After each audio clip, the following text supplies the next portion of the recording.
Assalamualaikum warahmatullahi wabarakatuh. Perkenalkan, nama saya Karnedi dari Universitas 19 November. Salam olahraga. Kali ini saya akan menjelaskan tentang pengertian ilmu gizi dalam olahraga. Seperti kita ketahui, ilmu gizi olahraga adalah cabang ilmu yang mempelajari hubungan antara asupan makanan, zat gizi, dan cairan dengan kemampuan fisik, kesehatan, serta performa saat berolahraga. Bertujuan untuk memenuhi kebutuhan energi, menjaga kebugaran, meningkatkan daya tahan, mempercepat pemulihan tubuh, dan mendukung pencapaian prestasi maksimal baik untuk atlet maupun untuk atlet bergerak. Itulah tadi pengertian ilmu gizi dalam olahraga. Selanjutnya saya akan menjelaskan sejarah ilmu gizi. Di zaman kuno sudah ada pemahaman tentang makanan dan kesehatan. Misalnya bangsa Mesir, Yunani, dan Tiongkok kuno mencatat hubungan pola makanan dengan kekuatan fisik dan penyakit. Ya. Selanjutnya saya akan menjelaskan tentang sejarah ilmu gizi yang abad 18 sampai 19 mulai berkembang secara ilmiah. Ilmu kimia membantu mengenal zat gizi dasar, yaitu karbohidrat, protein, dan lemak. Dikenal sebagai pelopor kimia gizi. Masih lanjut, sejarah ilmu gizi pada abad ke-20 menemukan penemuan besar yaitu vitamin, mineral, dan zat gizi mikro tahun 1912. Memperkenalkan istilah vitamin. Tahun 1926 ilmu gizi diakui sebagai cabang ilmu mandiri. Sejak itu gizi olahraga berkembang pesat karena kebutuhan atlet yang makin spesifik. Itulah tadi pengertian ilmu gizi dalam olahraga dan sejarah ilmu gizi. Sekarang saya akan melanjutkan atau menjelaskan tentang kapan ilmu gizi dikenal di Indonesia. Di sini pada awal 1990-an mulai ada kegiatan penelitian kesehatan oleh Belanda, misalnya laboratorium kesehatan. Di situ diteliti pada tahun 1888 dan berkembang untuk menanggulangi penyakit akibat kekurangan gizi seperti beri-beri. Selanjutnya tahun 1934 didirikan Lembaga Makanan Rakyat oleh Profesor Purwono Swedono yang kemudian dijuluki Bapak Ilmu Gizi Indonesia, serta mencetus slogan MPT atau 4 sehat 5 sempurna. Itulah tadi ketiga penjelasan yang telah saya jelaskan pengertian ilmu gizi dalam olahraga dengan sejarah ilmu gizi, kemudian kapan ilmu gizi dikenal di Indonesia. Baiklah, saya akan menjelaskan tentang materi saya, yaitu spot anemia. Pengertian spot anemia yaitu kondisi penurunan kadar hemoglobin atau sel darah merah pada atlet atau orang yang berolahraga berat, sehingga kemampuan darah mengangkut oksigen berkurang dan menyebabkan penurunan performa fisik. Selanjutnya, gejala-gejala yang terdapat pada spot anemia. Pertama, gejalanya yaitu mudah lelah dan cepat lelah saat beraktivitas. Yang kedua itu wajah dan kelopak mata terlihat pucat. Yang ketiga, sering pusing atau pening dan jantung berdebar-debar. Selanjutnya itu napas terasa pendek atau sesak meski aktivitas ringan. Dan yang terakhir, penurunan daya tahan tubuh dan konsentrasi buruk. Itulah tadi gejala yang diakibatkan oleh penyakit spot anemia. Selanjutnya saya akan menjelaskan penyebab terjadinya spot anemia. Penyebabnya itu kekurangan asupan gizi atau zat besi, protein, atau vitamin B12.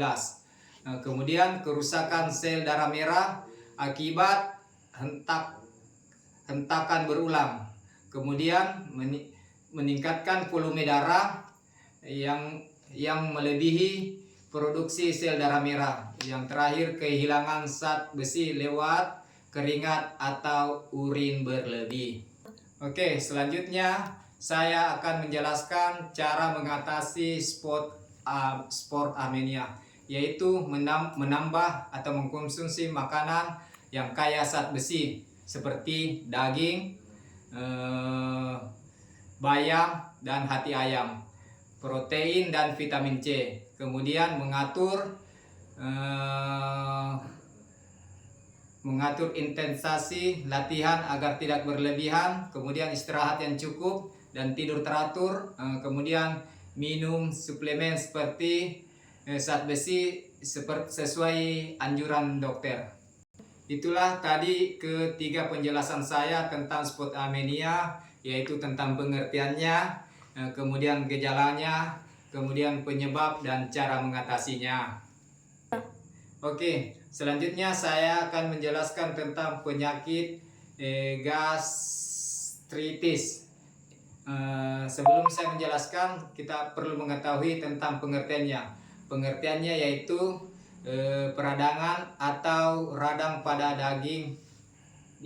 dinding lambung, baik sementara maupun kronis, yang menyebabkan gangguan fungsi pencernaan. Selanjutnya kita akan mengetahui gejala-gejala yang kalau kita mengidap penyakit gastritis. Gejalanya yaitu nyeri atau perih di ulu hati, terasa panas atau terbakar. Kemudian mual atau kadang kita merasa mau muntah.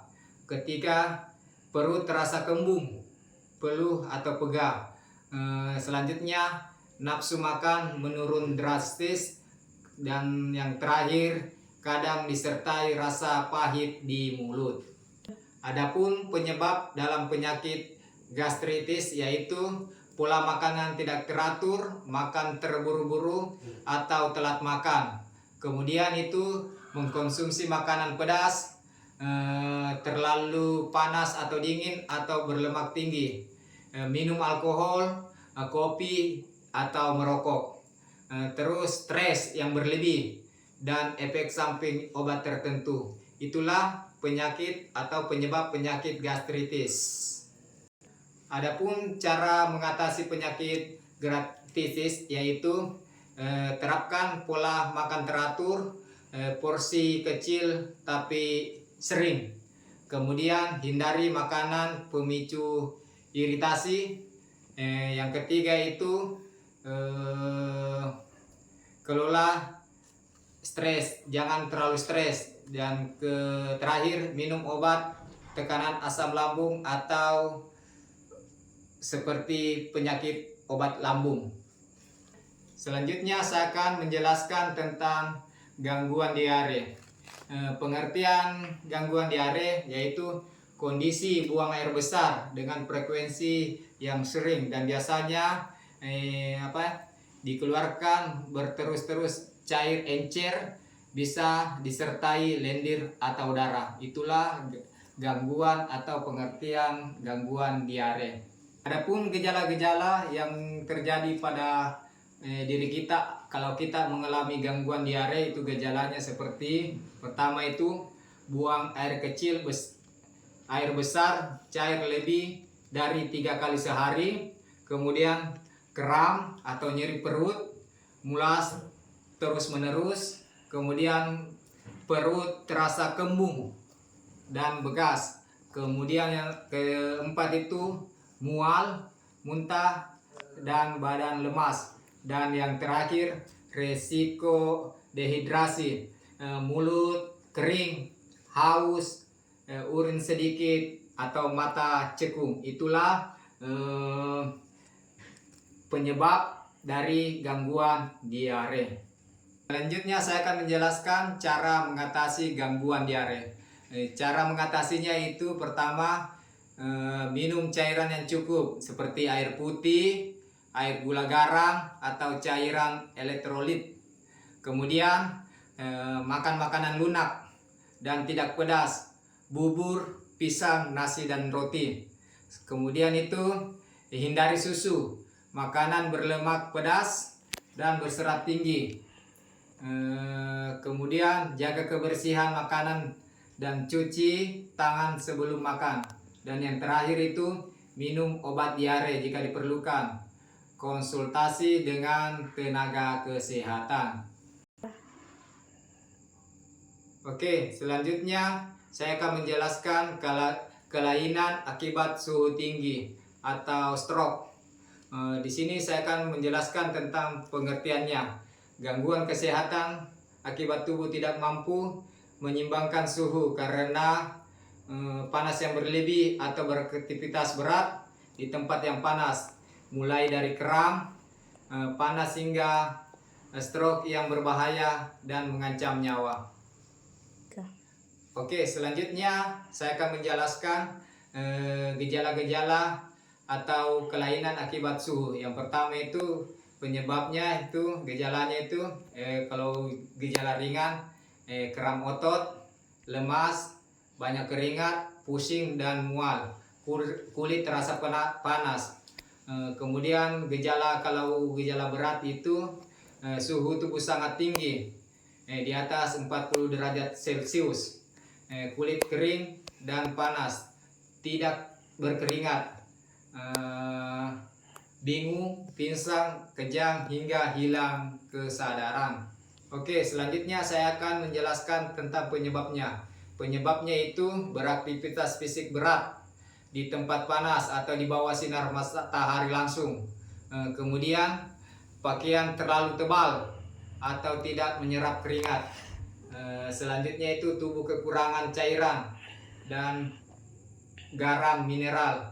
Selanjutnya itu kurang adaptasi tubuh terhadap lingkungan panas.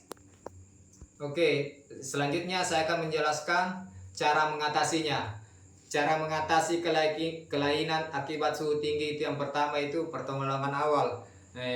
Pindahkan ke tempat teduh atau yang sejuk. Longgarkan pakaian. Terus kompres tubuh dengan air dingin atau lap basah. Selanjutnya itu minum air atau cairan elektrolit perlahan jika masih sadar. Kemudian jika kondisi berat segera bawa ke fasilitas dokter. Kemudian itu cegah dengan minuman air cukup, istirahat rutin, dan gunakan pakaian tipis yang menyerap keringat. Selanjutnya saya akan menjelaskan tentang demam. Apa itu demam? Perlu kita ketahui itu demam itu adalah kenaikan suhu tubuh di atas normal. Kira-kira itu di atas 37,5 derajat Celcius sampai 38 derajat Celcius sebagai respon alami tubuh melawan infeksi atau gangguan lain. Selanjutnya gejala-gejalanya itu yang kalau kita mengalami penyakit demam, gejalanya itu pertama itu suhu tubuh terasa panas, bisa diukur lebih dari 37,5 derajat Celcius. Kemudian badan terasa menggigil atau dingin, juga sakit kepala.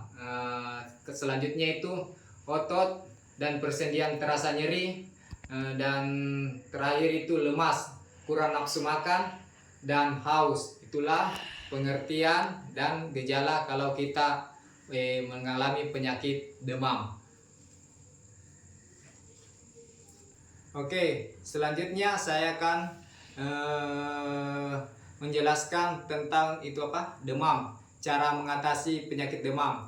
Yang pertama itu istirahat cukup, kemudian minum banyak cairan, air putih, air jeruk, dan atau bisa juga kita minum kuah sup. Kemudian itu kompres dahi, ketiak, dan dilepatan paha dengan air hangat. Kemudian itu pakai pakaian tipis yang menyerap keringat. Selanjutnya minum obat penurun panas jika perlu. Selanjutnya saya akan menjelaskan tentang hipertensi. Pengertian hipertensi adalah tekanan darah di dalam tubuh pembuluh darah yang berada di atas nilai normal. secara terus-menerus. Biasanya itu di atas 140 sampai 90 mmHg yang membebani kerja jantung dan pembuluh darah, sering disebut tekanan darah tinggi. Gejala-gejala hipertensi itu yang pertama itu bisa kita ketahui, pertama itu seringkali tidak terasa gejala apapun, dalam artian ini pembunuh diam-diam.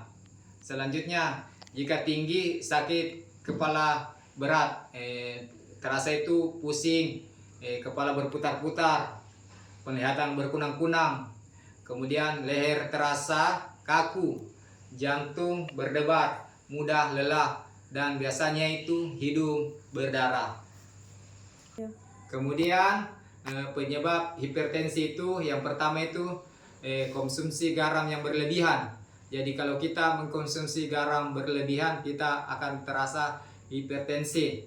Kemudian berat badan berlebih atau obesitas dan jarang berolahraga, itu penyebabnya.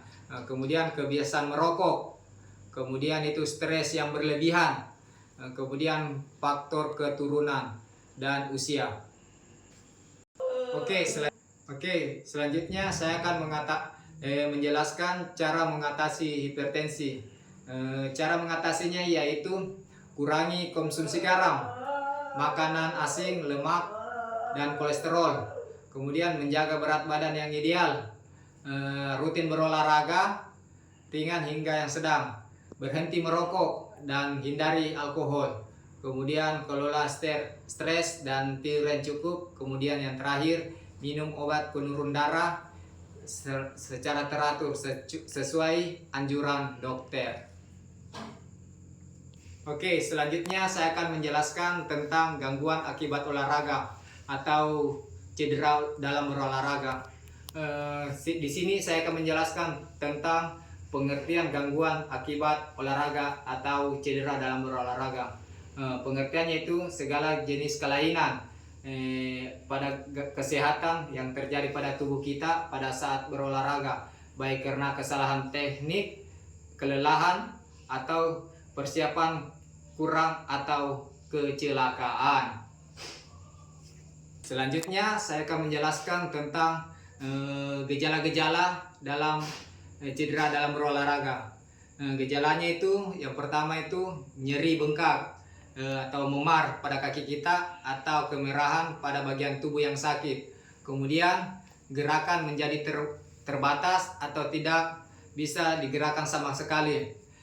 Kemudian itu terdengar bunyi patah atau terasa tidak wajar saat cedera terjadi. Kemudian itu yang terakhir, gejalanya itu kram otot, kejang atau kebas.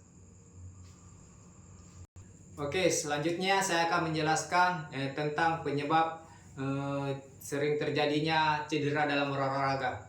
Penyebabnya itu yang pertama, tidak melakukan pemanasan. Jadi kalau kita mau berolahraga sebaiknya melakukan pemanasan atau pendinginan yang cukup. Kemudian teknik gerakan yang salah itu akan menyebabkan terjadi cedera pada saat kita berolahraga.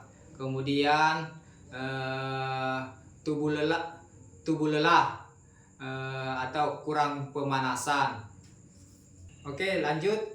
Saya akan menjelaskan cara mengatasi cedera pada saat kita berolahraga. Pertama itu istirahatkan bagian yang sakit, kompres es, kemudian itu jangan memijat atau memberi panas pada yang cedera. Kemudian lakukan pemanasan dan pendinginan. Jika parah atau patah tulang, segera ke dokter spesialis. Baiklah, itulah tadi gangguan akibat saat kita berolahraga. Saya telah menjelaskan pengertiannya, kemudian gejalanya, penyebabnya, dan cara mengatasinya. Selanjutnya saya akan menjelaskan materi saya, yaitu tentang diabetes mellitus.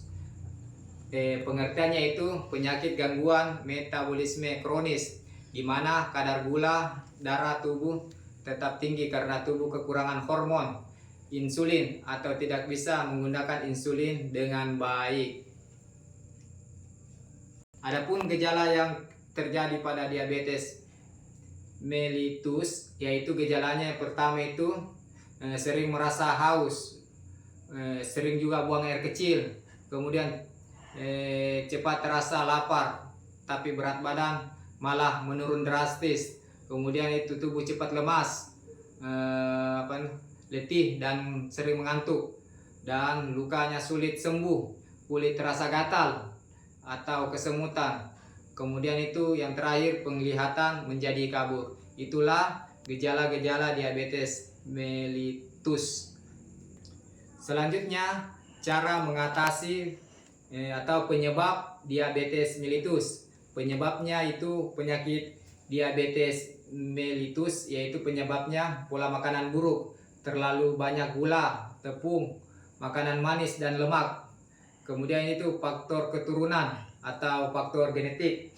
Selanjutnya itu faktor usia atau gaya hidup yang tidak sehat.